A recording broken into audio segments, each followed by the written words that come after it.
Por que nós vemos a escola dominical? Nós vemos aqui porque nós temos amor para a nossa alma. A gente quer encontrar Cristo. E para encontrar Cristo, nós precisamos da bússola. E qual é a bússola do cristão? A palavra de Deus. Então, para que a gente não erre o caminho, a gente precisa estar constantemente estudando. E a escola dominical é que nos ajuda. Nos ajuda a interpretar a bússola.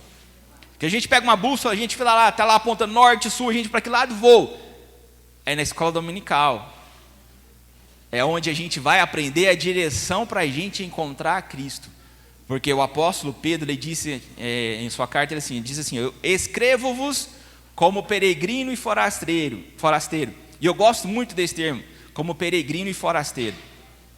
Porque nos dá a ideia de que nós cristãos, somos peregrinos e forasteiros nessa terra. O nosso lugar não é aqui, mas é nos céus. Deixa eu fechar aqui, irmãos. Tem um certo toque. Tem a impressão que está fazendo barulho. E aqui, quando viemos para a escola dominical, nós então temos essa certeza que nós estamos aprendendo a trilhar o caminho de Cristo, até Cristo. Queridos, quero relembrar com os irmãos, tenho certeza que a maioria esteve aqui, nós estamos hoje no fechamento da escola bíblica dominical. Nada melhor do que nós relembrarmos todas as lições que foram passadas aqui de maneira breve, que o meu tempo é curto. Primeira lição, eu gostaria que um aluno que não tem nenhum problema de saúde para se colocar de pé, para ler para mim o título da primeira lição. Um de cada vez, irmãos, sem tumulto. Lição de número 1, só o título.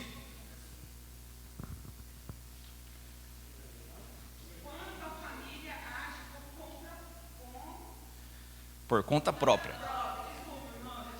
Tem um trava-língua aí. Quando a família age por conta própria, nós estudamos na primeira lição, que é quando o ser humano se precipita a respeito dos planos de Deus, e aí nós aprendemos que as consequências dessas ações são inevitáveis, que a gente não pode agir por conta própria, mas a gente tem que buscar a direção do Senhor. Lição de número 2, quem vai ler? O título. Lição de número 2. Obrigado. A preferência, nós aprendemos que a preferência de filhos dentro do lar gera divisão e promove o egoísmo na formação deles. Cuidado ao criar os filhos. Lição de número 3. Obrigado. O ciúme é uma obra, nós aprendemos que o ciúme é uma obra da carne.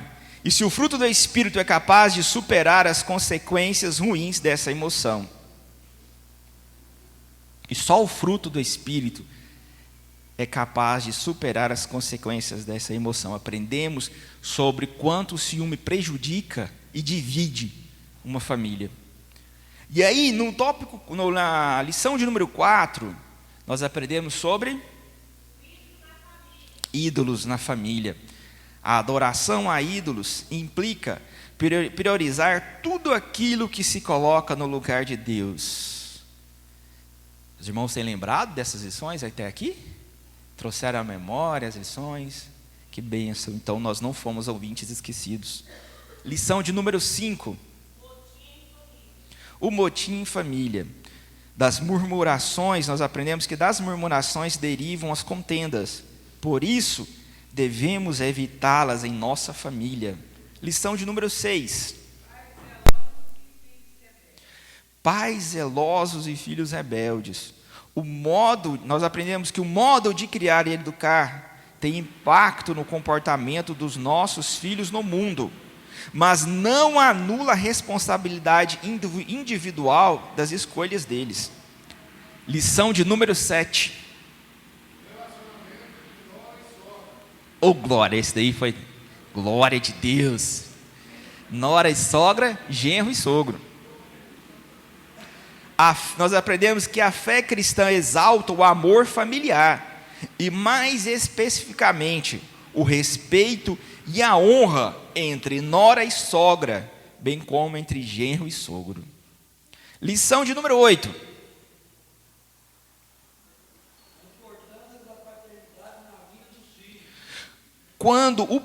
Nós aprendemos que quando o padrão divino para a criação dos filhos é negligenciado, as consequências são terríveis para a família cristã.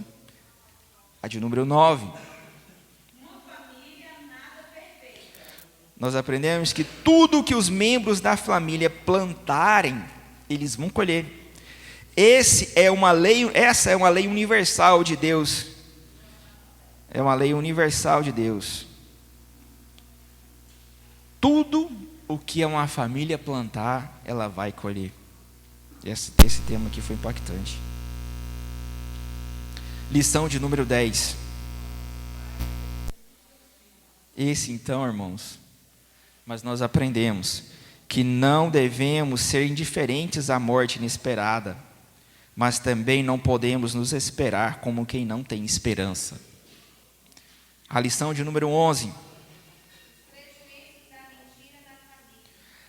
A mentira, nós aprendemos que a mentira pode até dar flores, mas não produz frutos para o bem.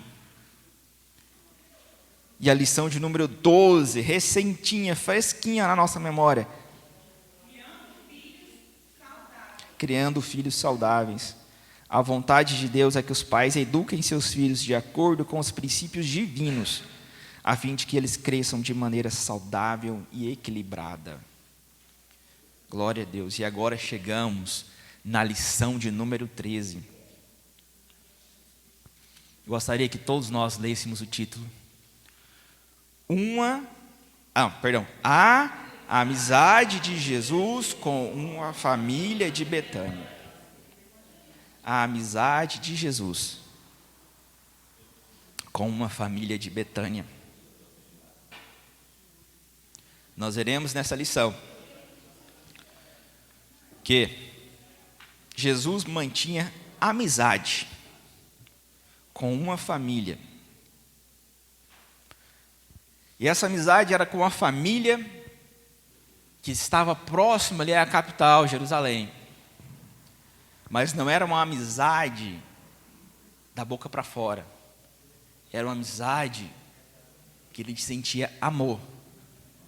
Porque nos nossos dias a palavra amizade, ela está vulgarizada.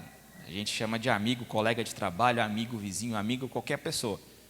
Mas Jesus demonstrou para nós que ele tinha, de fato, uma amizade com aquela família. E é interessante porque não é uma amizade qualquer, é uma amizade que ela foi cultivada. Tenho certeza que Jesus conhecia aquelas 3 pessoas há muito tempo, a ponto de nascer ali num amor. E ele sentiu amor e ele chegou a chorar pela morte de Lázaro, nós veremos adiante. Então nós estudaremos as prioridades de uma família amiga de Jesus. E por fim, nós pontuaremos os benefícios de uma família amiga de Jesus. Quais são os frutos, os benefícios de ter Jesus como amigo, como centro da nossa família. Se nós observarmos, eu fiz questão de trazer aqui à nossa memória todas as lições, todos os títulos das lições, para nós vermos que o comentarista ele teve esse cuidado de trazer uma preparação, de nos preparar até chegar à lição de número 13, que traz a essência de tudo que nós estudamos para trás. Porque se nós tornarmos amigos de Jesus e a nossa família ser amiga de Jesus, nós passaremos por todas as lições que nós aprendemos aqui. Trabalharemos com a nossa família para levá-la para os céus. Irmãos, e aqui, eu quero abrir 2 parênteses aqui primeiro. Primeiro, família. Aqui nós lemos que Jesus tinha amizade com a família. Aliás, eu quero até que a gente leia João 11, 5, João 11, versículo 5, 11, e depois os versículos 33 a 35. O 5 e o 11 está na leitura bíblica em classe, e eu vou ler. E eu gostaria que algum dos alunos, abrisse lá a sua Bíblia em João 11 e lesse os versículos 33 e o versículo 35. Eu vou ler aqui, o 5 e o 11. Ora, Jesus amava, preste atenção, Jesus amava a Marta, e a sua irmã e a Lázaro. 11. Assim falou e depois disse-lhes: Lázaro, o nosso amigo dorme, mas vou despertá-lo do sono. Veja que Jesus amava. Eu já passei tantas vezes por esses versículos e a gente lê de uma maneira às vezes superficial, mas a gente para refletir, porque ele está dizendo que esse amor não era um amor entre pastor e ovelha, era um amor de amigo. Então ele tinha uma amizade, um relacionamento com essas pessoas. E aqui ele ainda faz questão de chamá-lo de Lázaro, o nosso amigo. E agora vamos lá os versículos 33 e 35. Quem pode ler?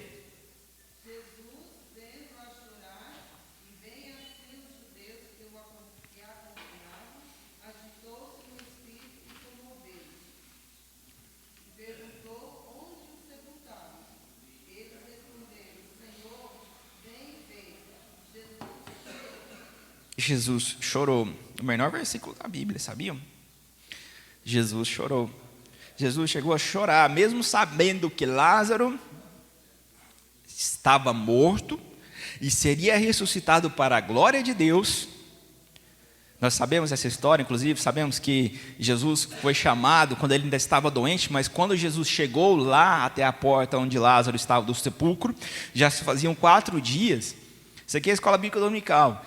E aí, Jesus poderia ter ido no primeiro dia, mas ele esperou o 4º dia, porque existia uma crença entre os judeus que a alma ficava no corpo durante os 3 primeiros dias da morte. Então Jesus foi no 4º dia para mostrar que realmente era para a glória de Deus. Era um milagre que se operava na vida de Lázaro.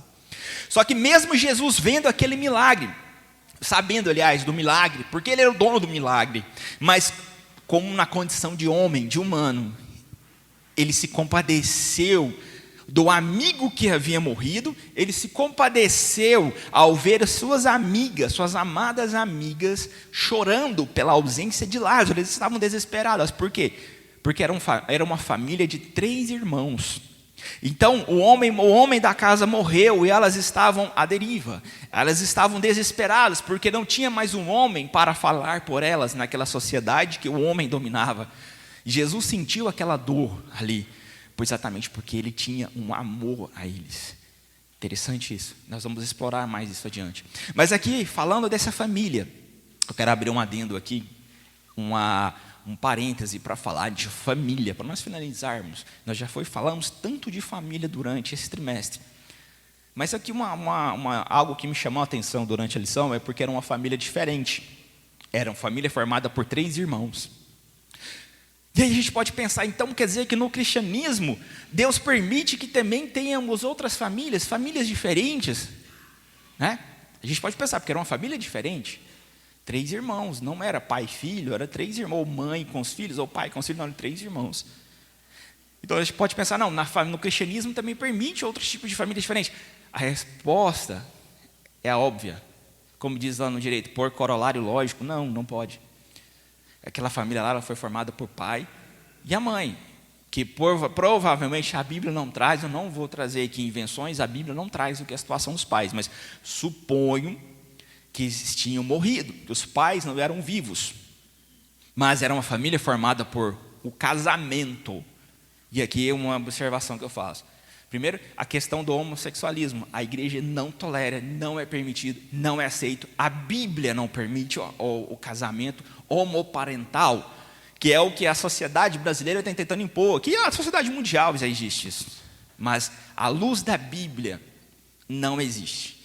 Outro ponto, apesar da legislação brasileira tentar equiparar a união estável como família, porque é uma relação contínua, duradoura. Eu falo isso porque eu sou advogado, mas eu conheço um pouco da lei. O artigo 1723 traz a união estável, e ele estabiliza, fala que a união estável equipara-se. Veja que equipara-se, ele não fala que é, porque não é. Sabe como que se constitui uma família? Através do casamento.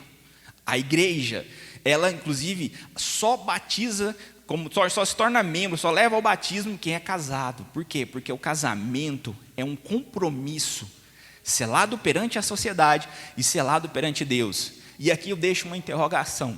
Aqueles que moram juntos, que coabitam juntos, na intenção de de formar uma família, mas não são uma família. Não são uma família. A gente às vezes, é uma família. À luz da Bíblia, não é uma família. Pode ser um aglomeramento de pessoas que juntaram junto, que se juntaram para ter filhos, mas família, para receber a bênção do Criador, é aquela em que as pessoas formalizaram um contrato perante a sociedade, que tornou público, porque é um efeito público. É público. Quando nós vamos a um casamento, nós celebramos um casamento, ele tem quando a gente, para ir, o ato de ir ao cartório, ele traz o efeito erga omnes, que é chamado no direito, que torna-se público, para que todos saibam. Se eu quiser pegar os nomes de qualquer um de vocês aqui, e ir ao cartório e falar assim, eu quero uma certidão de casamento de Marcelino e Vanusa, por exemplo, vai sair, presente, vai sair, está prestando atenção, irmãos, vai sair a certidão, o cartório não pode me negar a certidão de casamento deles. Vocês sabiam disso? Porque é público. É público, é um ato público e é um contrato com obrigações e deveres. E o Código Civil traz as obrigações e os deveres mútuos. Amém? Então, aqui nós estamos falando de uma família, apesar de ser formada por 3 irmãos, era uma família que tinha pai, que veio oriundo de um casamento de pai e mãe. Pois bem, superado isso, vamos a outro ponto importante: a amizade. O que é amizade? O que nós temos para nós como amizade? Eu até aqui já comecei dando um spoiler aqui falando sobre amizade. Mas o que é amizade? Para nós, o que é a amizade? Boa pergunta, né, moça? O que os irmãos acham? Contribuam, digam o que os irmãos têm como amizade. O que é amizade para os irmãos? Oi? Pois não? É difícil. Ainda mais com rede social, né? Amizade. Conceito da palavra. Vou trazer aqui primeiramente o conceito, o significado. Segundo o dicionário, sentimento de grande afeição, de simpatia por alguém. E aqui vou trazer também o significado etimológico da palavra amizade. Quer dizer, vem do termo, a amizade, vem da palavra amicus, do grego, do latim, que quer dizer pessoa amada. E o amicus, ele vem do verbo, do latim também, amare, amar. Então, se eu tenho uma amizade, no sentido literal da palavra, eu amo uma pessoa, eu tenho um amor a ela, eu vou dedicar a minha vida em prol dela, caso ela necessite, a gente vai trabalhar juntos ali, assim como Jesus demonstrou amor por aquela família, amor. Aí a gente fica naquela reflexão, será que eu tenho amigos? Será que eu tenho amigos? Será que eu tenho uma amizade? Ou eu tenho um relacionamento por interesse, por conveniência, por necessidade? Amigos nas redes sociais, é isso que a gente está falando sobre, difícil ter amizade. Muito interesse envolvido, muitas necessidades. E na rede social, então, nem se fala, amigos. A gente tem aí, no Facebook, a gente tem milhares de amigos. E as pessoas acham que tem gente, vocês acreditam que tem gente que acha que tem amigo de verdade no Facebook, que vai postar a vida pessoal dele lá no Facebook. A pessoa posta o que toma a hora que levanta do café da manhã, vai postar lá o prato do café da manhã, o almoço, o lanche, o jantar, as decisões, as orações, irmãos. Oração, pelo amor de Deus. Oração. Deus abençoa a minha vida, Deus abençoa a porta, abre aquela porta assim, eu creio, em nome de Jesus, amém. Aí os amigos vão lá e escrevem, amém, amém, amém. Aí eu faço uma interrogação assim, Deus está no Facebook? Que assim, até onde eu sei, me ensinaram que a chave da vitória é a oração. A chave da vitória é a oração. Na igreja da fama, a igreja antiga lá, quando a gente ia orar, eu não lembro, assim, faz muitos anos que eu não vou lá, mas toda vez que a gente dobrava os joelhos para orar, a gente dobrava no banco aqui, a gente via uma frase escrita assim, ó, a oração é a chave da vitória. Eu lembro disso quando eu era criança, nunca esqueci. A oração é a chave da vitória. Quer falar? Só dois paralelos que o irmão está falando aí sobre a questão de postar oração no Facebook. Sim. Deus condenou os escribas e fariseus que pregavam e oravam na rua. Em voz alta. Para a gente entrar na casa, fechar a porta e orar. Em secreto. Exato. Exatamente. Chegou no ponto que eu ia chegar. E aí, Deus mandou a gente fazer o quê? No nosso quartinho. E é importante a gente ter o nosso quarto. A gente ter o nosso cantinho de oração. A gente trabalhar nosso cantinho de oração.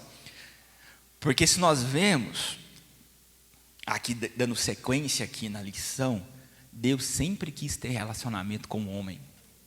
Deus sempre quis conversar com o homem. E é por isso que a oração, ela não pode ser essa forma tão repetitiva. A gente tem que orar e a gente tem que começar a oração. Ela é um diálogo, nós com Deus. Mas não é assim mecânico. É através do Espírito Santo.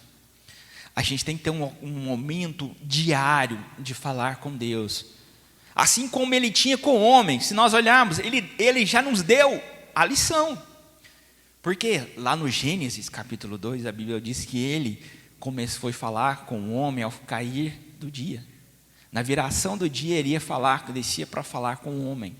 Porque ele tem interesse de manter um relacionamento conosco. O que atrapalha a gente é que a gente está, mais nós nesse século que vivemos, que é o século de correr atrás do financeiro. A quantidade de coach, irmãos, quando eu era criança, adolescente, jovem, não ouvia nem falar essa palavra coach, treinador, mas nós brasileiros gostamos muito do inglês, então coach. E tem demais, irmãos, demais. Hoje é coach, como ganhar o seu primeiro milhão em um ano, como conquistar a sua vida vitoriosa, como ser um leão, como ter visão de águia, e tudo voltado para a Bíblia, dizendo eles. E a sociedade ela fica ansiosa por ter. E esquece que para Jesus o importante é ser crente, ser fiel. Sabemos que, sendo sabedores que é o nosso lugar, eu repito, nós somos peregrinos e forasteiros nessa terra. Até recomendo, leia um livro, tem um livro que chama O Peregrino, um dos livros mais lidos do mundo, fora a Bíblia. Fizeram até um filme dele, O Peregrino, que conta a jornada do cristão até o encontro de Cristo. Queridos, e continuando na lição, amizade. Estou vendo que o meu tempo aqui, eu preparei uma lição, porque me disseram que negócio, eu ia ter 1h30 para falar, e muito negócio assim e tal, e aí... Marcelino, você vai ficar devendo, Marcelino. Irmãos, e é interessante agora o significado etimológico da palavra amigo. A palavra amigo, ela já vem do grego. Philos, quer dizer ser amigável a alguém. Desejar a ele tudo de bom. Para os gregos, amigo era um companheiro. E eles, é o nome que se dava a uma pessoa que era companheiro mesmo, que tinha um compromisso. E quando eles para fazer essa amizade, a ponto de dar o título de amigo, eles falavam assim, ó, fulano é meu amigo.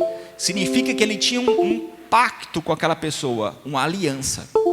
E não era algo tão vulgarizado, não era comum.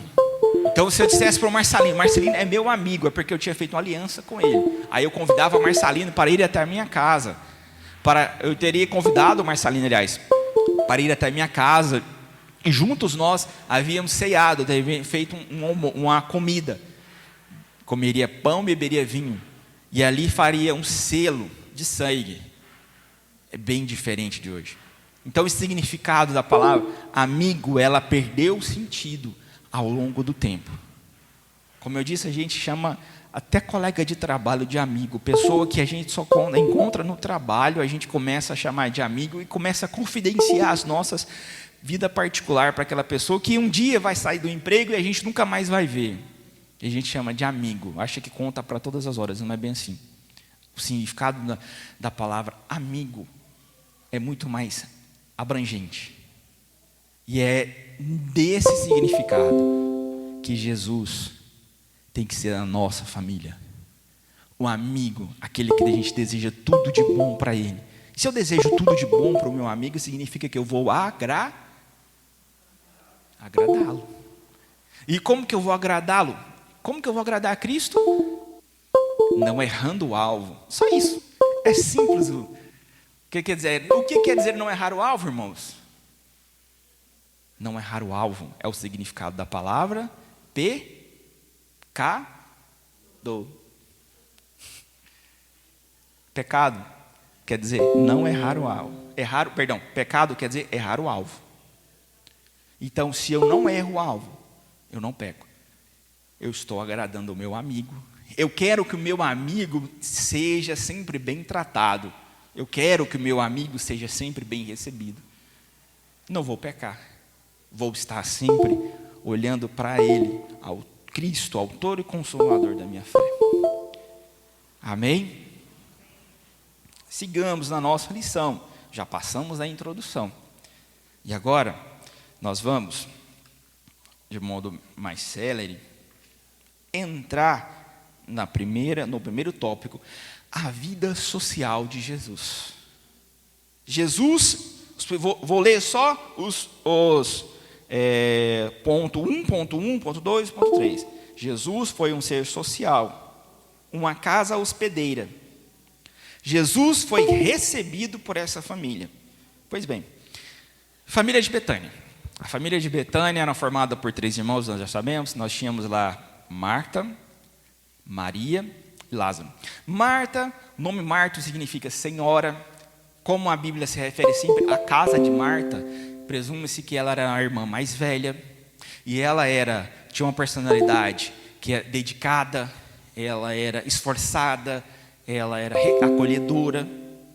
Nós tínhamos Maria. Maria, por conseguinte, o nome dela deriva de Miriam, quer dizer, forte e valente.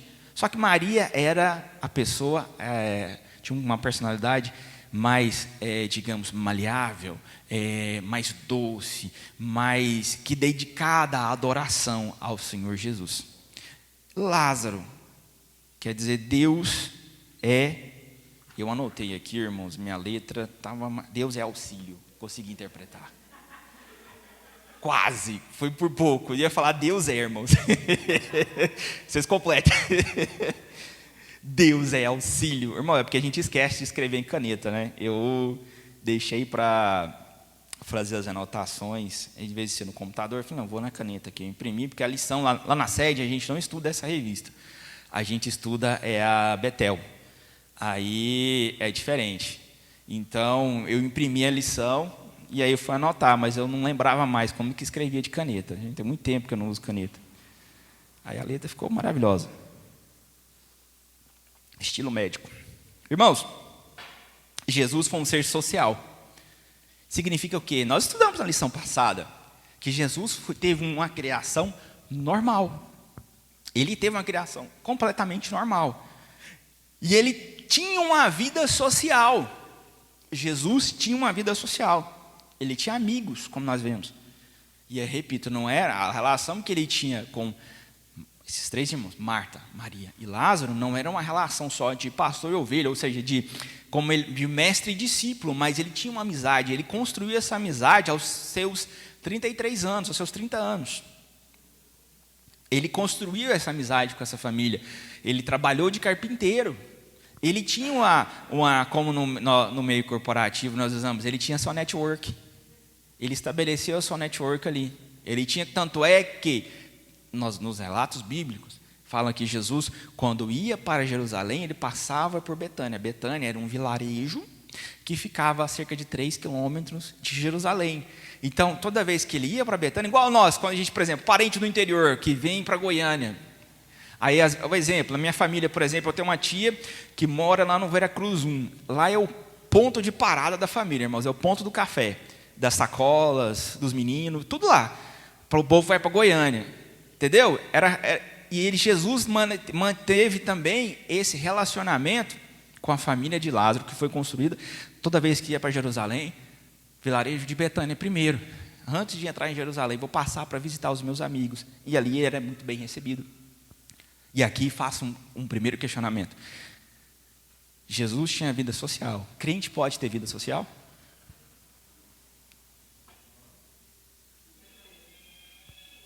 Irmão, se a gente está numa escola, então não tenham vergonha de responder. Pode, Xará? Com certeza. Gostei da resposta. É isso mesmo. Sim, claro. Crente pode. Irmãos, eu cresci na Assembleia de Deus, eu ainda vivi, digamos que, com a velha guarda, os pastores mais antigos. Eu cresci e eu vivi isso. Eu tenho muitas memórias. Graças a Deus sou muito bom de memória. Eu tenho memórias dos meus 3 anos de idade. E eu lembro que naquele tempo da igreja antiga, não estou criticando de forma alguma, porque quanto mais dura foi a igreja, mais a igreja cresceu. Então significa que estava dando certo, não tem problema algum. Só que a igreja tinha umas certas inibições. Era muito mais restritiva a comunidade da igreja. A igreja, os crentes, eles eram muito mais restringidos a ter relacionamento só entre crente. Não tinha aquela permissão de ter relacionamento quando não era crente. A gente não tinha convivência de frequentar a casa de quem não era crente. Isso era muito difícil para mim. Eu, por exemplo, eu não ia, meus pais me criaram assim, eu não frequentava a casa de amigo, a não ser que fosse de uma família crente da mesma igreja que a gente. Tinha que ser da mesma igreja. Nem podia ser de igreja, gente, não podia de jeito nenhum. É óbvio que eu e meu irmão, nós, filho de obreiro é muito quietinho, né, irmãos? A gente não fazia nada, né? A gente fazia muita coisa. Meu pai ficou sabendo depois de adulto, da gente adulto. Então, a gente tinha, mas não podia. Eu fui criado assim. Só que, na realidade, nós podemos sim ter amizade com o mundo. Dizendo, veja bem, estou dizendo amizade com as pessoas que convivem lá no mundo, tá? Não é amizade, não confunda amizade com o mundo, no forte de você estar lá, como diz, namorando com o mundo. Não, com pessoas mundanas. Porque ser amigo, ter um relacionamento com uma pessoa e torná-la amigo não significa que eu estou concordando com as coisas erradas que ela faz. Aliás, ao contrário. Significa, quando a gente é amigo de alguém e alguém está errado, eu vou alertá-lo do erro. Eu vi o erro, eu vou apontar para ele. Não vou deixar de ser seu amigo. Só que o caminho que você está treinando é errado. O caminho que você está... Não é assim, não. Isso significa ser amigo. Eu já vi meu pai, por exemplo, com os amigos dele. Você está errado. Misericórdia. Não é assim, não. Eu já vi.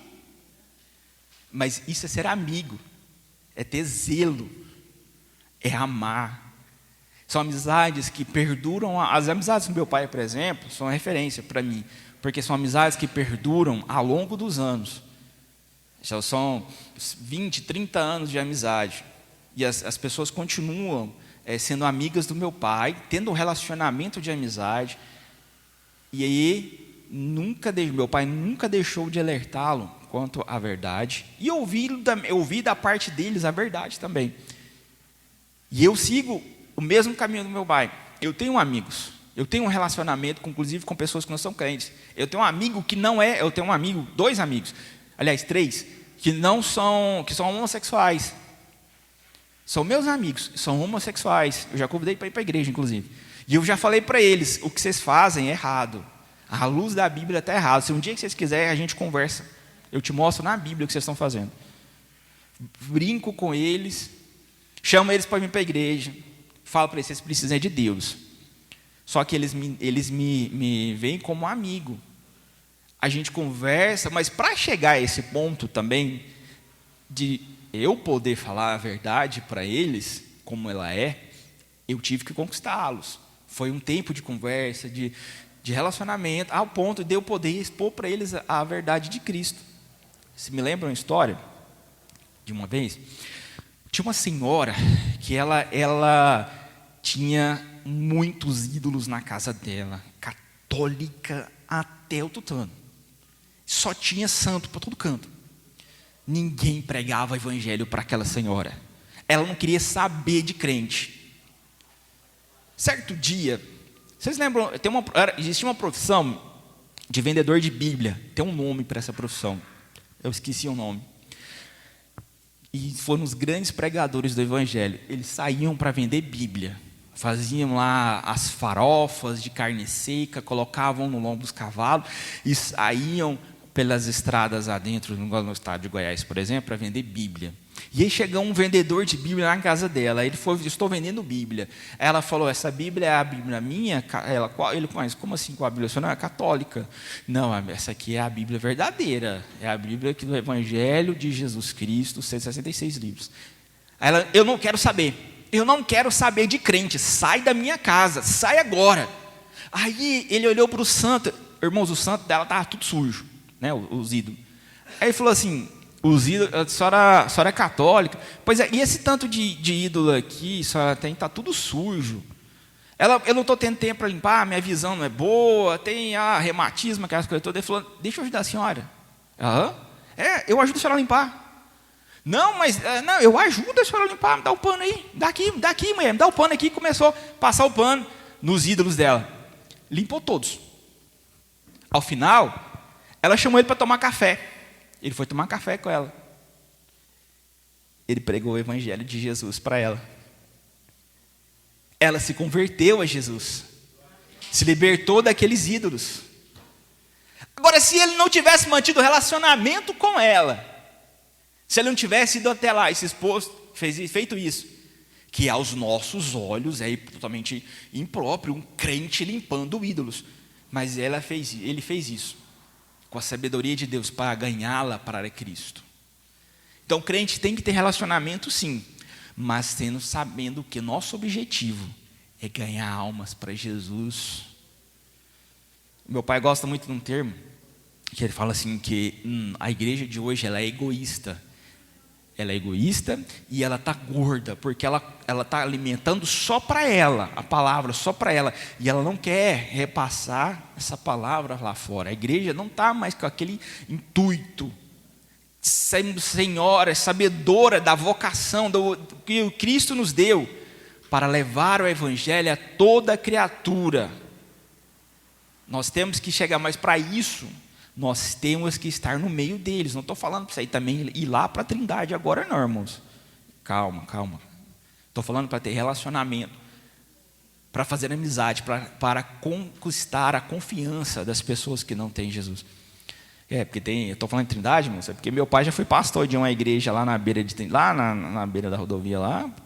Aí os irmãos iam para lá, para a festa, fazem muitas barracas lá, de assistência para os romeiros, e os irmãos iam para lá para comer as coisas lá, irmãos. Ia para vender, o irmão montava barraca lá para vender, irmãos. Aí também não, aí você já está convivendo com o mundo, você já está entrando no mundo, já está no meio do Egito, já está com o pensamento no Egito, aprovando aquela situação. É diferente a situação.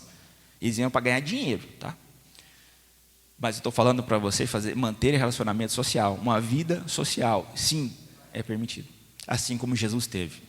Jesus comia com os pecadores e publicanos. Os fariseus vinham aquilo lá e ficavam abismados. Como que pode um homem que se diz rabino dentre os judeus, um mestre, estar ali comendo com os pecadores? Está ali no meio deles. Por quê? Porque Jesus era um ser social. E ele veio para o que estava perdido. Então nós podemos sim fazer amizade. Podemos sim fazer uma amizade sincera, verdadeira. E pregar Cristo para eles. Porque detalhe, nós não somos luz do mundo. Jesus disse que nós somos sal e luz. A luz ela ilumina onde tem luz? É uma pergunta. Ilumina? A luz ilumina onde há luz? A gente tem muita luz. Não, ela vai para onde tem trevas. Então nós vamos sim pregar o evangelho de Jesus, manter uma vida social para pregar o reino de Jesus, o evangelho, as boas novas de salvação. Recentemente eu tive um feedback de uma colega de trabalho muito interessante. Ela me disse que me agradeceu, ela me mandou, até foi pelo Instagram, porque a gente não, ela deu à luz ao filho. Ela me agradeceu, falou: Lucas, o seu jeito de fé, o seu jeito de expressar a fé com a leveza que você mostra é tão lindo, é tão bonito de ver, e eu estou confiando em Deus, estou acreditando em Deus, e eu vou continuar. A semente, irmãos, eu consegui, de maneira simples e brincando, falando de Jesus, eu consegui a atenção dela, eu consegui, ela não é crente, consegui pregar, a sementinha estava plantada ali, e agora eu vou cultivar aquela semente com ela. Isso é ter convivência, é ter vida social. Eu poderia ter me afastado das pessoas, como eu já vi crente que não tem, irmãos, eu já vi umas situações, não convive com ninguém, não tem relacionamento, inclusive no trabalho, não conquista ninguém, é sério, na dele, cumpre o seu horário e vai embora sem se relacionar com ninguém, porque não pode. Não é bem assim. Vamos adiante, porque o meu horário já está acabando. Uma casa hospedeira e uma família, uma casa hospedeira e Jesus foi recebido por essa família. E aqui eu faço só uma indagação. A nossa casa, ela é hospedeira? A nossa casa, ela é acolhedora? Em dois sentidos aqui. A gente está falando tanto no sentido espiritual, quanto no sentido material.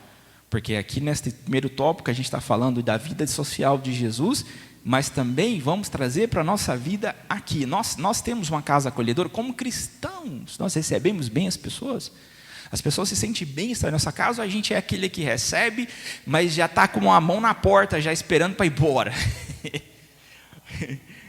Entendeu? Ou é aquele que oferece, porque o goiano, a gente quando oferece café, o café é a conclusão do assunto. Um cafezinho aqui, né, irmão, tal.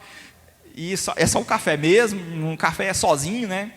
Não é acompanhado. Meu pai fala que é o café corajoso, que vai sozinho, não tem o medroso. Por quê? Porque essa família nos deu um exemplo de acolhimento. A família de Marta e Lázaro, nós vemos a todo tempo que Marta acolheu Jesus. E nós também devemos acolher Jesus no nosso lar, mas acolher também os nossos pares, os nossos familiares, os nossos irmãos, os nossos amigos. Dar esse exemplo de acolhimento, de conforto, de refúgio. Quer ver? Isso está na Bíblia, é bíblico. Ser hospitaleiro, quer ver? Romanos 12, versículo 10 a 13. Lê para mim, irmãos, por favor, para a gente finalizar esse primeiro tópico.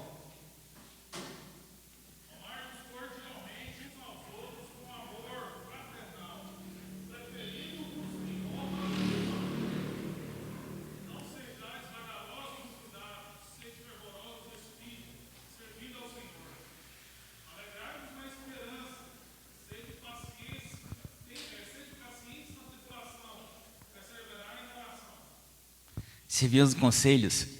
Comunicai com os santos as suas necessidades. Segui a hospitalidade. Esse é o ponto. Todos esses conselhos. Estarem juntos. Comunicar as vossas necessidades aos santos. Essa lição é poderosa, irmão. Eu queria ter 2 horas para falar aqui. Irmãos, a gente, no mundo que a gente está vivendo hoje, a gente não sabe nem onde o outro irmão mora. A gente congrega 10 anos junto e não sabe onde o irmão mora. Pode falar, irmã Vanusa. Falando a respeito assim, da uma coisa que eu vivi na minha vida. Eu trabalho com você na mesma empresa e tem um representante lá que é evangélico, eu sabia que eu era evangélico. Mas eu nunca fui pessoa, eu sabia que eu era. Quando um determinado tempo, quando eu fui na igreja, visitar a igreja, eu estava lá, pode ter uma pergunta. Então, pois é, não leva a luz. Sim, exatamente. Tem gente que tem. Eu também já, situações assim que a pessoa fala que você é crente, é crente? Sabe? Convive há tantos anos, assim, você vê que não tem nada de luz ali e fala que é crente, ou até está na igreja, mas quer se esconder.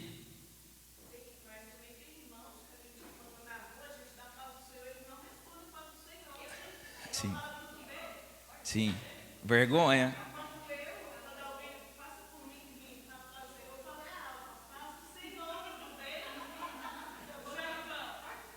É?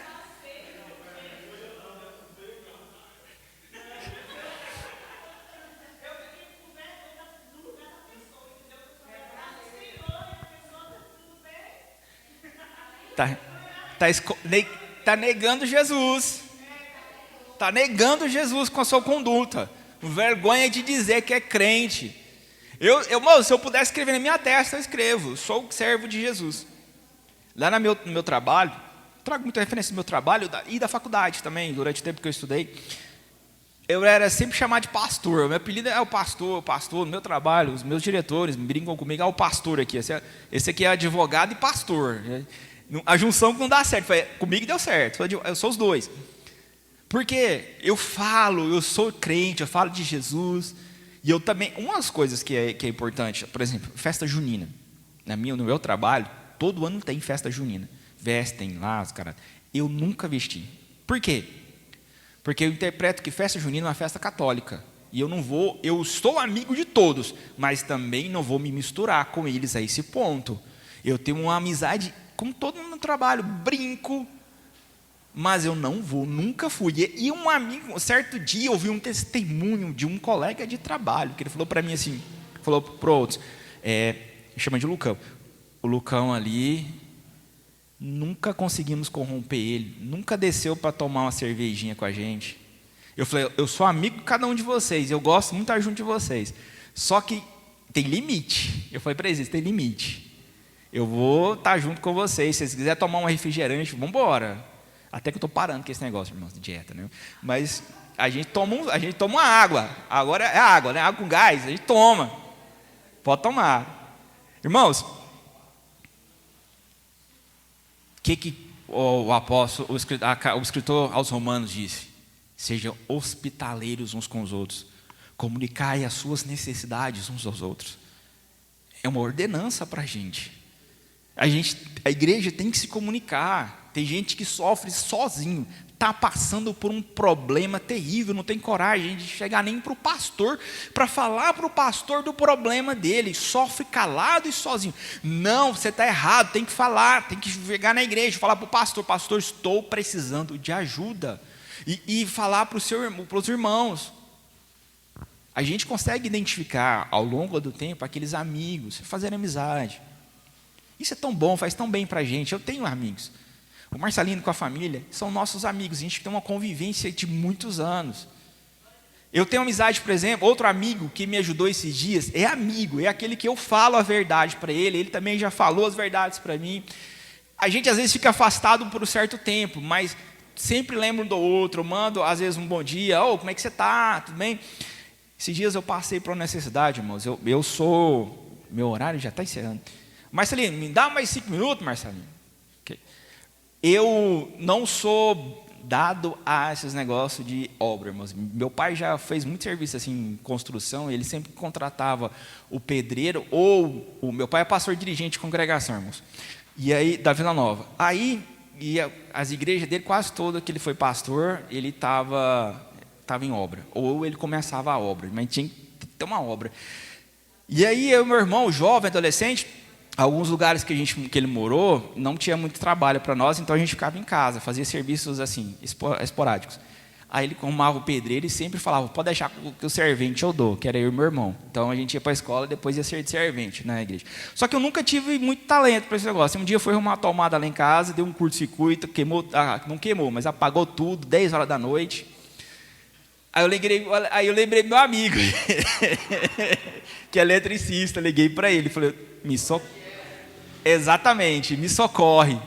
E, irmãos, deu 20 minutos e ele estava lá em casa. Já era mais de 10 horas da noite. Aliás, eu liguei para ele para perguntar, nem pedi socorro, só assim, me ensina o que eu faço aqui, o que eu vou fazer. Ele, não, eu vou aí. É amigo, irmãos. Ele foi lá e arrumou, e diga-se de passagem, era algo muito simples. Mas ele arrumou e a energia voltou para minha casa. Entenderam? Amigo para essas horas, arrumar uma tomada. Mas isso é amizade, é trabalhar essa amizade, ela tem que ser cultivada entre os irmãos. Essa amizade que eu estou falando, por exemplo, desse meu amigo, começou na igreja. O Marcelino, mas a irmã Vanusa foi na igreja.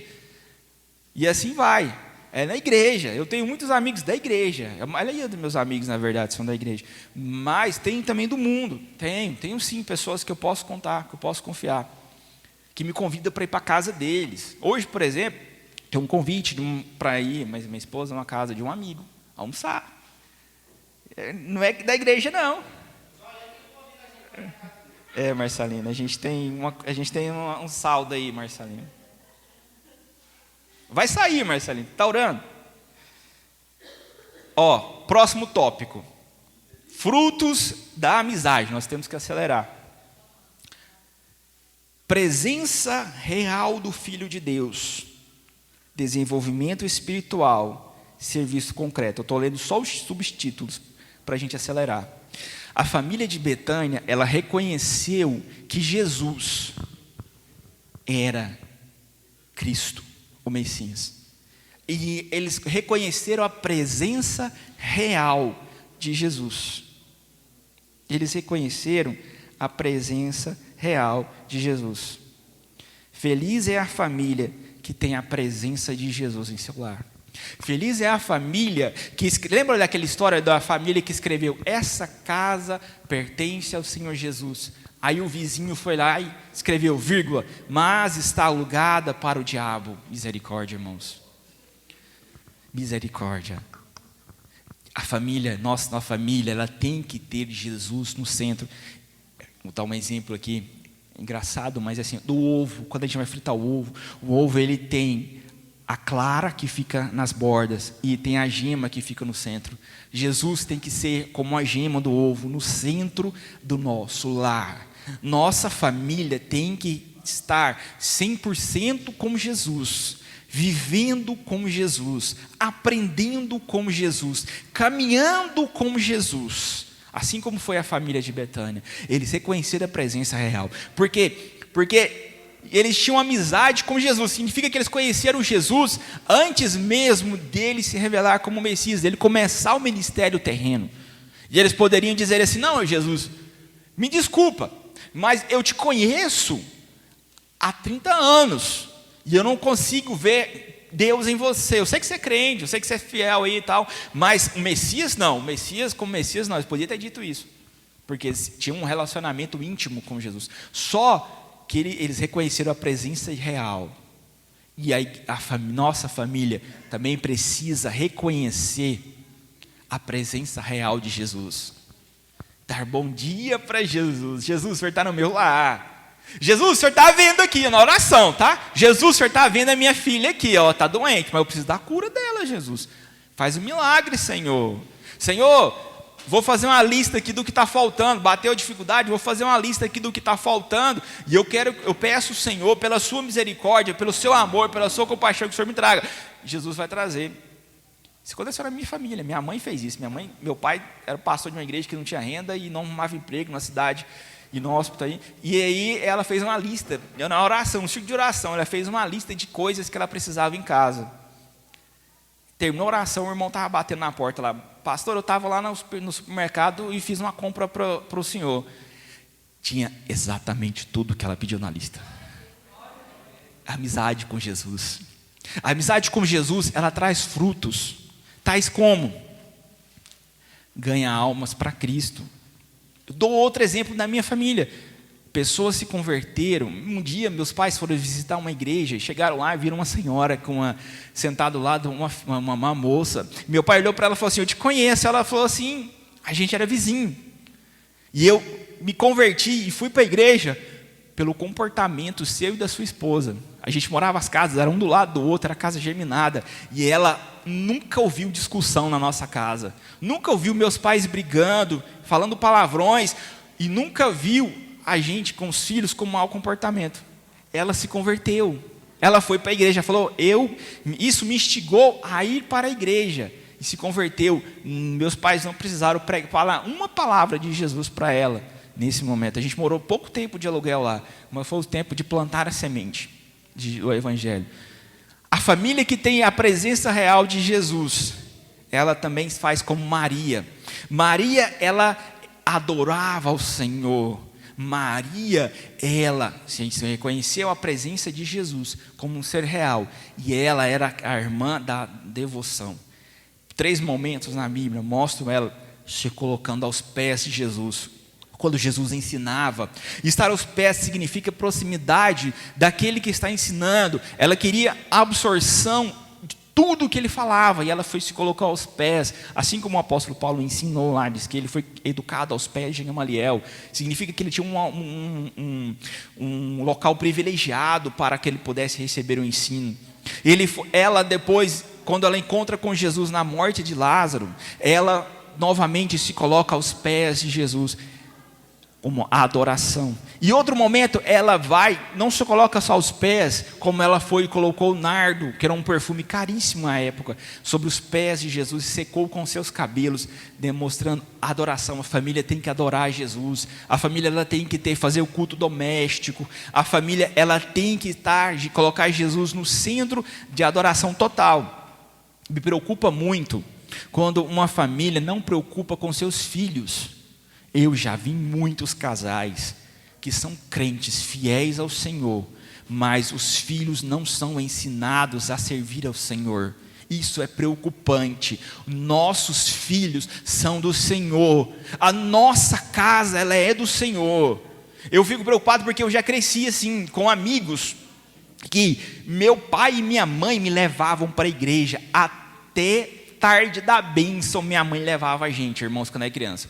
Minha mãe levava a gente para o círculo de oração. A gente estudava à tarde para ficar mais tempo fora de casa, né, para poder descansar a cabeça. Ela põe a gente para estudar à tarde, mas de manhã a gente ia para o círculo de oração. Eu e meu irmão já aprontamos muito durante a oração. Meu irmão já tocou bateria enquanto as irmãs estavam orando, trocou chinelo das irmãs, mas minha mãe levava a gente, ela levava. E a gente aprendeu a trilhar os caminhos do Senhor. Irmãos, a gente tem muita história. Um dia eu posso contar. Uma pessoa falou para mim: por que você não escreve um livro? Eu falei: quem sabe? Já dormi na igreja, irmãos, no púlpito aqui, ó, a igreja toda em campanha de oração, e eu queria subir. Eu fui para o púlpito, que o púlpito tinha um carpete mais confortável, me ajoelhei e fui dormir, adolescente. Quando acordei, meu pai estava terminando o culto, irmãos. E aquela vergonha, irmãos. A igreja cheia, campanha de oração. Tem várias histórias, mas meus pais me levavam, e eles falavam: é para ir para a igreja. Lá em casa tinha horário para banho. A gente tinha horário do banho para não chegar atrasado no culto. Antes de entrar para o culto, para a igreja, a gente tinha que ir no banheiro e fazer o xixi mesmo forçado, beber água sem vontade, porque não saía durante o culto com reverência à igreja. Tudo isso foi plantado, essa sementinha foi plantada. Meus pais nunca deixaram assim: quer ir para a igreja, filho? Não quer? Quer ir para a igreja, filho? Vamos levar o celular. Uma das coisas que eu abomino, eu não faço com a minha filha. E quando vejo, eu fico com raiva, fico mesmo, pelo amor da alma daquela criança. Os pais que deixam as crianças com celulares na igreja, elas não estão aprendendo a estar na igreja, elas não vão dar respeito pela igreja, por Deus, pelo sagrado, pelo culto que é sagrado, porque elas estão no celular.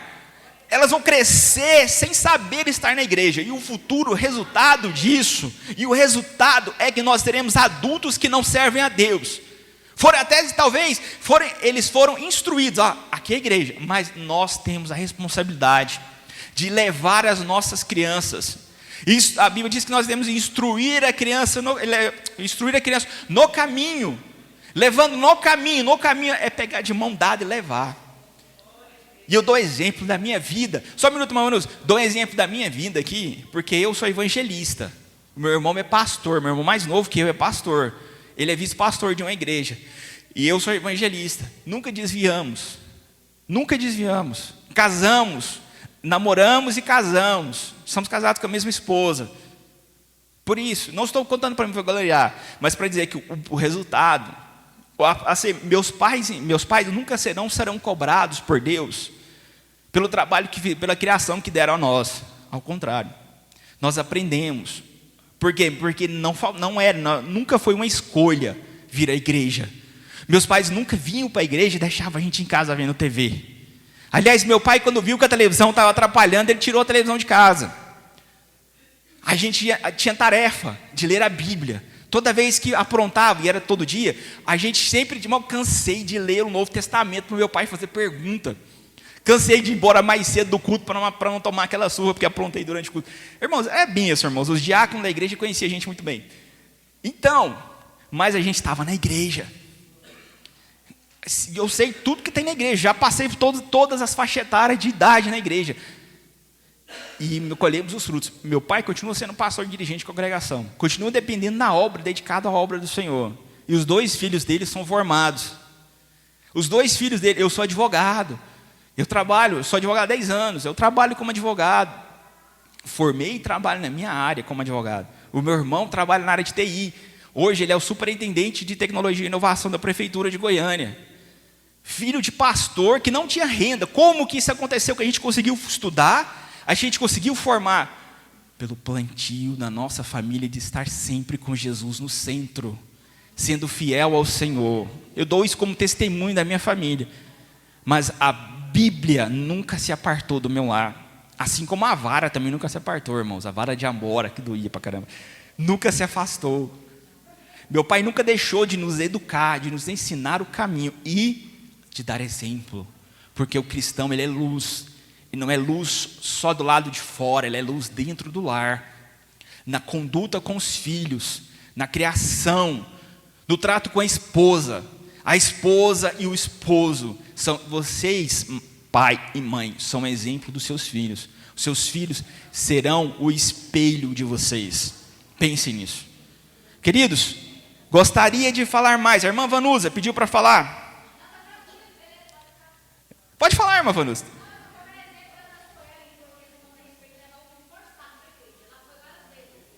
Eu sou testemunha disso. Suelen.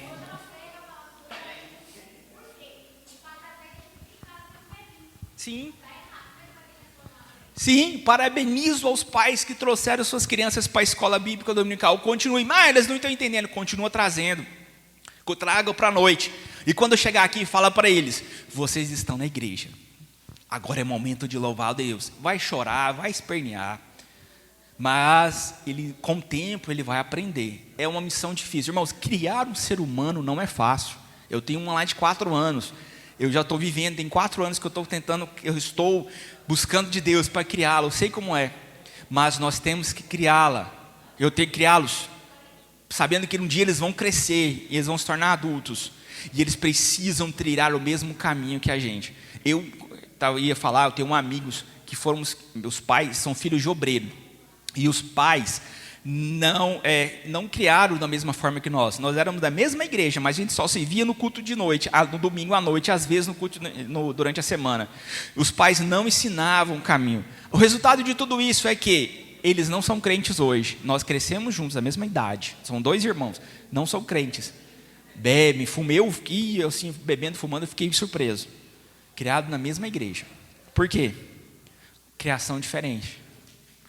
Busquem, coloquem Jesus no seu lar. E a conclusão de tudo isso, Marcelino, me perdoa. Eu quero apenas e tão somente. Eu queria falar aqui, irmãos, até meio-dia. Tinha assunto até meio-dia. Josué, capítulo 24. Nós vamos ler. Marca na sua Bíblia. Coloca isso aí, na sua geladeira para você não esquecer. Josué, capítulo 24. Versículo 15. Para fechar, é o último versículo de fechamento. Nós vamos ler a parte B do versículo. Está aqui? Está projetado aqui? Olha só, rapaz. Parte B. Gostei, rapaz. Você é chique. É para frente. Porém, no porém. Ai mesmo, rapaz. É chique demais, rapaz. Porém, eu e a minha casa serviremos ao Senhor. Porém, eu e a minha casa serviremos ao Senhor. Marca esse versículo, coloca na geladeira, para você ler, toda vez que você for mexendo, a gente vai lembrar. Eu e minha casa servirmos, não é nem serviremos, servimos ao Senhor. Jesus é o centro do meu lar. Eu sou amigo de Jesus. A minha esposa é amiga de Jesus. Meus filhos são amigos de Jesus. Vou tratá-lo com zelo, com amor. Amém? Deus abençoe a igreja.